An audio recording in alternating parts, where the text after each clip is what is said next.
सुने कार्यक्रम हवा महल।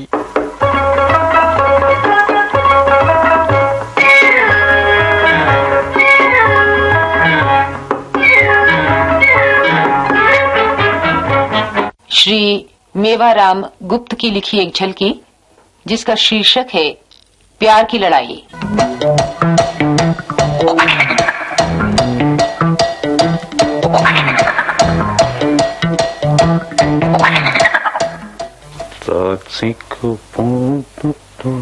सुनो, आओ आओ ना, हम आज जरा लड़े।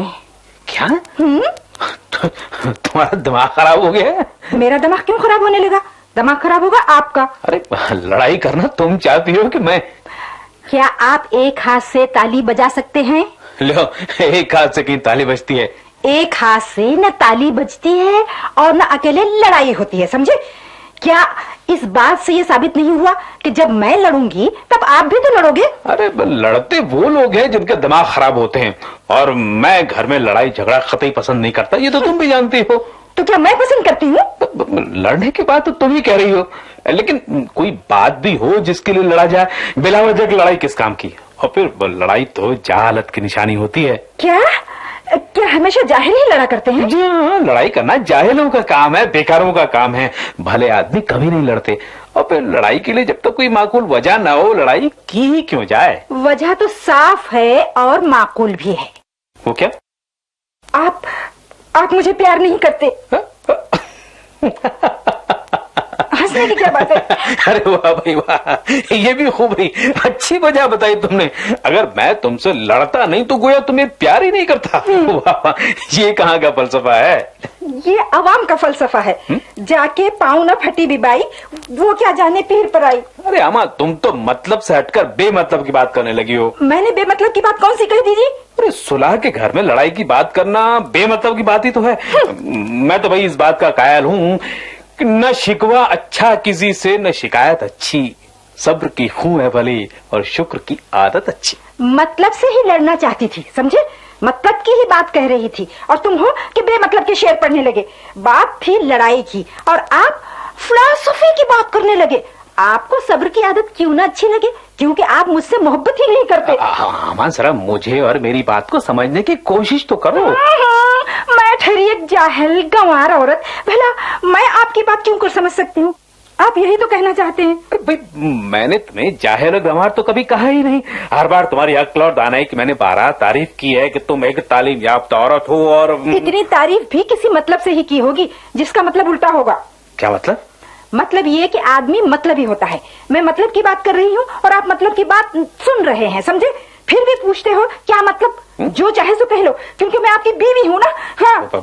वाकई अब तो तुम्हारा मूड लड़ाई का ही दिखाई दे रहा है। वो तो आपको दिखाई देगा ही, क्योंकि मैं बेशऊर हूँ, लड़ाका हूँ और आप अकेले दूध के धोए हुए। अरे आमा, दूध का धोया हुआ यहाँ है कौन? हर इंसान में कुछ न कुछ तो कमी होती ही है। इतनी देर के बाद आपने यही एक बात पते की कही है। मैं अपनी कमी को कबूल करती हूँ। आप भी तो अपनी कमी को कबूल करें कि आप मुझसे प्यार नहीं करते हैं। लेकिन मैं गलत बात को क्यों कर कबूल कर लूं? अच्छा, तुम्हारे पास इस बात का कोई सबूत है कि मैं तुम्हें प्यार नहीं करता? क्या ये कुछ कम सबूत है कि आप कभी मुझसे लड़ते ही नहीं हैं? आप हर वक्त मेरी झूठी तारीफ करते रहते हैं। जो लड़ता है वो प्यार भी करता है और प्यार सच्चा होता है, समझे? क्या फलसफा बताया? जो लड़ता नहीं वो प्यार नहीं करता है। तो क्या तुम्हें लड़ाका शौहर चाहिए था? हाँ, वो भी कोई शौहर है जो दिन रात अपनी बीवी की तारीफ ही करता रहे और अपनी जिंदगी में कभी उससे लड़े ही नहीं। ऐसा शौहर तो मतलबी और चापलूसी होता है। अरे तुम्हें कैसा शौहर चाहिए था? अब मेरे चाहने और ना चाहने से क्या होता है? ये सवाल तो मुझसे शादी से पहले ही पूछना चाहिए था। हाँ, जो गलती हो गई वो हो गई। फिर भी अगर तुम चाहो तो कुछ सुधार किया ही जा सकता है। बहरहाल मुझ में अगर तुम्हें कुछ ऐसी कमी नजर आती है जो पहले कभी नहीं आती थी तो बता दो, मैं उसमें सुधार करने के लिए तैयार हूँ। वो तो मैं बता चुकी हूँ कि दिन रात मेरी खूबसूरती की तारीफ, मेरे काम की, खाना वगैरह पकाने की तारीफ करते रहते हो। कभी कोई शिकवा शिकायत नहीं करते। मारना पीटना तो दूर की बात है, कभी एक कड़वी बात तक नहीं कही है। क्या ये आप में कमी नहीं है? बताइए ना, मुझसे ही बर्दाश्त नहीं होता। हाँ अरे जब मैं तुम में कोई कमी देखता ही नहीं, तुम्हारा हर काम हर बात मुझे पसंद है, तो मैं तुमसे क्या शिकायत करूं? ये फरेब है, धोखा है। ऐसा कभी हो ही नहीं सकता कि मेरे में कोई ऐब ही न हो। बेब तो खुदा की जात है होती है। आपके पास इसका क्या जवाब है बताइए ना। अम्मा आज तुम्हें हो क्या गया है? पहले कभी तो ऐसी बहकी बहकी बातें नहीं की थी तुमने। तुम्हें किसी डॉक्टर को दिखाना पड़ेगा। इलाज आप अपना किसी डॉक्टर से कराइए, क्योंकि आप प्यार के हर उसूल को भूल गए हैं। और अब तुर्रा ये है कि अपने को शायर कहते हैं। क्या सब शायर शौहर आप ही की तरह होते हैं, बेलुत्फ और बेज़ौक? शायर मरहूम ज़ौक साहब का दीवान भी कभी उठाकर देखा है? उसकी धूल तो मैं झाड़ती हूँ, मैं, और उसकी वर्क गर्दानी भी मैं ही करती रहती हूँ। अम्मा ज़ौक जैसे अजीम शायर को तो हर अदीब और शायर जानता है। मैंने भी उनका दीवान पढ़ा है। क्या आपने उनका ये शेर भी पढ़ा है? बेमोहब्बत नहीं ऐ ज़ौक शिकायत के मजे, बेशिकायत नहीं ऐ ज़ौक मोहब्बत के मजे। पढ़ा है, उसमें क्या खास बात है? ये लो और सुनो, आपको इस शेर में कोई खास बात नजर ही नहीं आई। इस शेर में तो ही असल मोहब्बत का राज छुपा हुआ है। अगर मुझे दिल से प्यार करते हो तब तो समझते। खुदा को हाजिर और नाजर जानकर कहना, क्या आपने कभी कोई शिकायत की है? मेरी कोई कमी बताई है मुझे? हर वक्त तारीफ के ही पुल बांधते रहते हो। वाह भाई वाह, कमाल है। अरे तुम्हें तो खुश होना चाहिए था कि तुम्हें एक आशिक मिजाज शायर शौहर मिला है, जिसे तुम्हारी हर बात हर अदा पसंद है। अच्छे शौहर अच्छी बीवियां कभी झगड़ते नहीं, वो प्यार करते हैं। और जहाँ प्यार और मोहब्बत हो वहाँ लड़ाई का क्या काम? क्या प्यार की लड़ाई नहीं लड़ी जाती? मान लो कि अजीम शायर ज़ौक झूठ कह गए हैं, तो दूसरे अजीम शायर को तो मानोगे ना, जिन्होंने कहा है जफा जो इश्क में होती है वो जफा ही नहीं, सितम न हो तो मोहब्बत में वो मजा ही नहीं। अम्मा उनसे इत्तेफाक करना जरूरी नहीं है। वैसे जहाँ मोहब्बत है वहाँ लड़ाई का क्या काम? काम कैसे नहीं? शौहर के कभी कभार गुस्सा हो जाने से, रूठने से और शिकवा शिकायत से ही औरत को पता चलता है कि उसका शौहर उसे कितना प्यार करता है। कभी रूठ कर भी देखा होता। रूठे को मनाने में एक अनोखा ही मजा होता है।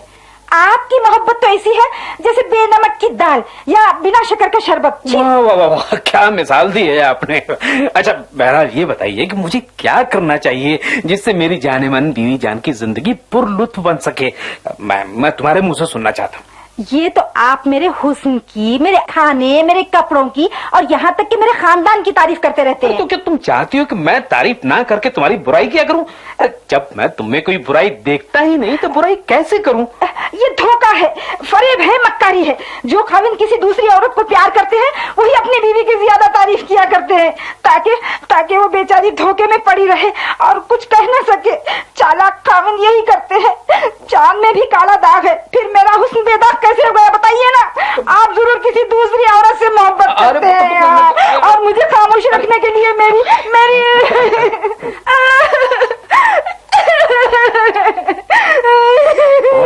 पता नहीं किस खानदान की कैसी औरत हो जो खुश होने के बजाय ना खुश हो रही हो, और वो भी इस बात को लेकर कि मैं तुम पे गुस्सा नहीं करता, झगड़ा नहीं करता, एंजॉय नहीं करता। और हाँ, और क्या वो भी कह डालो ना।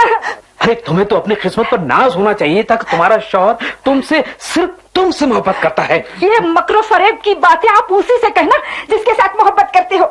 आज आप मेरे खानदान तक जा पहुंचे हैं, ये मेरी बर्दाश्त से बाहर है। मैं अपने खानदान की बुराई कभी नहीं बर्दाश्त कर सकी, कभी नहीं सुन सकती। तुम्हारी ये उल जलूल बातें मेरी बर्दाश्त के बिल्कुल बाहर है। इस औरत ने आज सारा मूड खराब करके रख दिया। गजल के खाक लिखूंगा मैं। अब आ गए ना अपनी असलियत पर। तमाम प्लेटें और प्याले तोड़ फोड़ कर रख दिए और अब अरे सुनो, अरे जा कहाँ रहे हो? अरे जा रहा हूँ दरिया में डूब मरने के लिए, ताकि मैं तुम जैसी नाक औरत से छुटकारा पा सकूं। सुनो तो। अरे मत पकड़ो मुझे, मैं अब उस दुनिया में जिंदा ही नहीं रहना चाहता। थोड़ा सा रुक जाओ, मैं भी आपके साथ चलती हूँ। मुझे देखना है कि वाकई आप दरिया में डूबने जा रहे हैं या किसी महबूबा के इश्क में डूबने जा रहे हैं। छोड़ दो मेरा हाथ, मुझे मरना है और अकेले ही मरना है। अरे भला ये कैसे हो सकता है? अभी तक मैं आपके साथ इस घर में जिंदा रही हूँ, अब दरिया में भी आपके साथ मरकर दिखा दूंगी। हाँ मेरा रास्ता छोड़ दो, जाने दो मुझे। नहीं, ये कैसे हो सकता है जबकि हम दोनों को एक साथ जीना और मरना है। आप जैसे बेलुत्फ शौहर के साथ जी सकती हूँ तो मर भी तो सकती हूँ, और मुझसे नाखुश होने से पहले अगर आप अपने ही हाथ का लिखा ये अहदनामा पढ़ लें तो शायद मरने की जरूरत न रहे। क्या? अरे ये तो मेरे ही हाथ का लिखा कभी लड़ाई झगड़ा ना करने का, सुलह मोहब्बत के साथ रहने का ऐतनामा है। अब तुमने मुझे पहले क्यों नहीं बताया? तेरे के बाकी मैं गलती कर रहा था कि तुमसे लड़ बैठा। अफसोस कि हो गया ना आपका ये अहदनामा बेकार है। दरिया में खुद डूबने की बजाय इस अहदनामे को डुबो दो जाकर। कहते थे मैं कभी जिंदगी में लड़ ही नहीं सकता। मर्दों की जबान का क्या भरोसा। अहदनामे के साथ घर के चाय की प्लेटें और प्याले तक तोड़कर रख दिया। मैं वाकई बहुत शर्मिंदा हूँ जानम। मैं अपने अहदनामे को ही भूल गया था। अब आगे ऐसा कभी नहीं होगा। मैंने आज ये बात साबित करके दिखा दी है कि आप मुझसे लड़ भी सकते हैं। प्लेटों और प्यालियों की तरह आप अपने अहदनामे को भी तोड़ सकते हैं। मैंने तो आज थोड़ी सी छेड़खानी की थी हुजूर, और आप खफा हो गए। छेड़ का लुत्फ तो जब है कि कुछ कहो और सुनो, बात में तुम तो खफा हो गए, लो और सुनो। वो मैं अपनी हार कबूल करता हूँ। ये भी तो कहो कि अब कभी झूठे वादे नहीं करोगे और मेरी हर बात मानोगे। मैं वायदा करता हूँ कि तुम्हारी हर बात मानूंगा। अब ये दूरी क्यों जाने मन?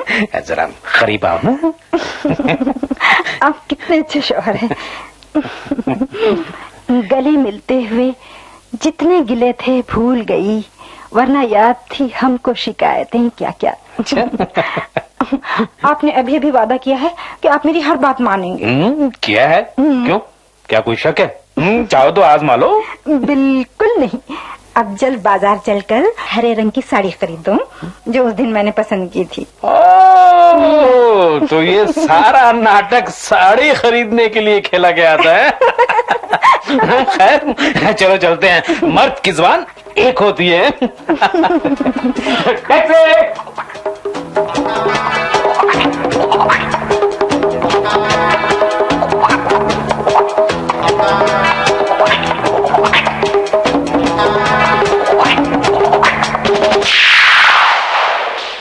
प्यार की लड़ाई।